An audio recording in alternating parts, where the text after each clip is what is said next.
તો ગાઈસ આપણે આ રીતે કરી લીધું છે, તમે જોઈ લ્યો, કમ્પ્લીટ ફિટ કરી લીધું છે. હવે હું તમને આનું વાયરિંગ કહી દઉં છું.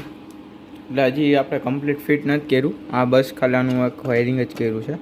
હવે આપણે આ લેફ્ટ રાઇટ ઓડિયો ઇનપુટ જે રહ્યા આપણે આઉટપુટમાં એક આવડા જેક જે રહેવાનો છે 3.7mm જેક, અને એક આ વોલ્યુમ મારે આ જે રહ્યો એનો વાયરિંગ જે રહ્યું આ રીતે ખ્યાલ પડે તો તમને કહી દઉં.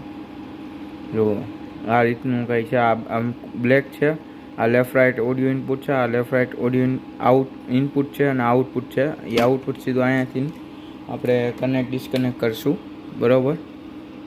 ને ગાઈઝ આ રીતની એક સ્વિચ લઈ લેવાની છે, તમે જોઈ શકો છો. આ રીતની એક સ્વિચ લેવાની. હવે આ સ્વિચમાં હું કહું એ રીતે વાયરિંગ કરજો. અહીંયા 5 વોલ્ટ આપજો, જે 5 વોલ્ટ આવે એ, અને અહીંયા તમે 12 વોલ્ટ આપજો. અને આ બે